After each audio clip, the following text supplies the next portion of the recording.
Hi, my name is Allie Simpkins. I am the practice representative at the Carlson Clinic in White Bear Lake, and I want to welcome you all to a class that I believe will make a huge difference in the enjoyment of your life and the lives of your friends and family.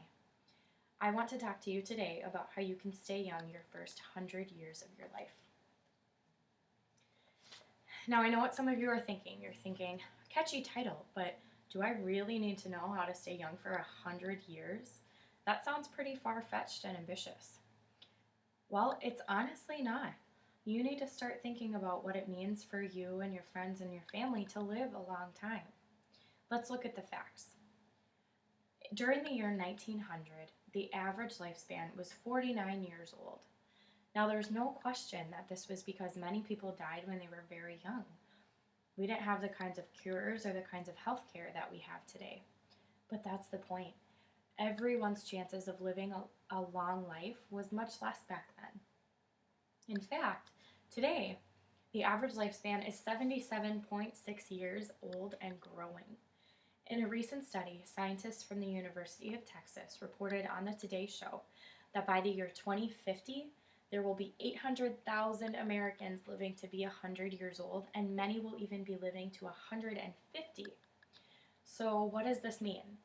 This means that your kids need to know more about how to stay young their first 100 years than they need to worry about how they're going to spend your inheritance, because chances are that you'll be living so long that they will be retired themselves before they even get your inheritance. So yes, this is a topic that you and your family needs to know about. If we're going to live for 100 years, we want that long life to be a quality long life. We don't merely just want to be able to exist on this planet. We want to be able to work and live and play on this planet. We want to have a quality life. Now we have a huge group of baby boomers that are moving into the over 50 phase of life, and we can see in large numbers what the effects of this long life will be. Long life reveals that we will have many areas of health concern past the age of 50 if we don't do something before we are 50 to prevent these problems. And these are areas of health concern that we have never seen before because we have never had such a large number of people living to be these ripe old ages. For example, we are continually being confronted with the devastation of mental diseases such as Alzheimer's. Now, Alzheimer's is not a new disease. It didn't just start. We just see it a lot more now because dementia doesn't usually come on in a person until they are 70 or older. Now that we realize the chances are much greater that we will live to be this age, we need to take precautions to make sure we can still use our minds when we get to this age. We also see more the importance of taking care of our skin. The old age has brought about a huge growth in the number of cosmetic procedures. More and more people are trying to combat the wrinkle problem that comes along with getting older. But the biggest problem that we have seen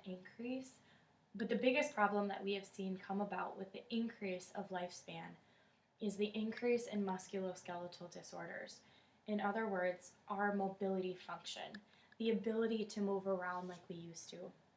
We have increased the odds that we will live past 80 years old, and we have increased our lives' activities, but we have not changed the way that we take care of our spine. We are the first generation to witness the ramifications that long life creates. It reveals these areas of neglect. Now, the stats show that the most common cause of functional disabilities in people past the age of 50 are spinal disorders. Wow, that's really important to know. How many of you plan on living past 50? How many of you think your family members are going to live past 50? All right, let's look at it like this. If someone was going to break into your home and steal all of your possessions, but I knew who that person was, I knew when they were going to do it, and I told you about it, would you do something about it to stop it, or would you just let it happen? Well, now I am able to tell you what is going to rob you of your functional capacities and when it's going to happen. So are you going to do something about it? Are you just going to let it happen? Of course not. So let's prevent it, just like we would prevent someone from breaking into our homes if we could. But I think we can all agree that we should work harder to prevent our health and our ability to function from being stolen than we should our possessions from being stolen. Now look at it like this. If you lose your mobility at age 65 and you live to be 105, that is 40 years of immobility and pain. So let's take a look at some areas of healthcare that we have made some improvements in. Look at the advancements we've made in tooth decay. We used to have so many more cavities and loss of teeth than we do now. But now we take so much better care of our teeth with all kinds of preventive care measures, and now our teeth last longer and cause us less pain. More and more people are also living without wrinkles. That's right, wrinkles. There's been a 465% increase in the number of people wanting to get rid of wrinkles just since 1997. 12 million people had cosmetic adjustments just since last year, to get rid of another ramification of getting older, wrinkles. Now, I'm all for us having longer lasting teeth and less wrinkles, but I think we can all agree, if we can't move, our lack of mobility will make us look and feel a lot older than crow's feet. So why is taking care of your spine even more important than taking care of your teeth?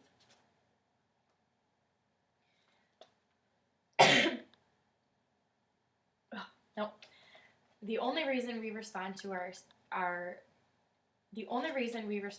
wrinkles and our teeth faster than we respond to our spine and our joints is for the simple fact that if our spine were on our face, we would take better care of it. We don't wait until our teeth fall out before we take care of them, and we can't wait until our spine goes out before we take care of it either. You take preventive steps to have pearly whites, and you must take preventive steps to have good mobility, since the chances are huge you'll live 30, 40 years past the age of 50. So why is this even more important than taking care of our teeth? Because there's no such thing as a spine transplant. You can get a new set of teeth, and there are many organs that can be replaced, but if you don't take care of your spine, there's no going back like you can with your teeth. There is no crown, no replacement. We just live with the pain. And don't forget, this isn't just limited to back pain. You can't get a new neck either. 1 in every 3 people suffers with neck pain past the age of 50 years old.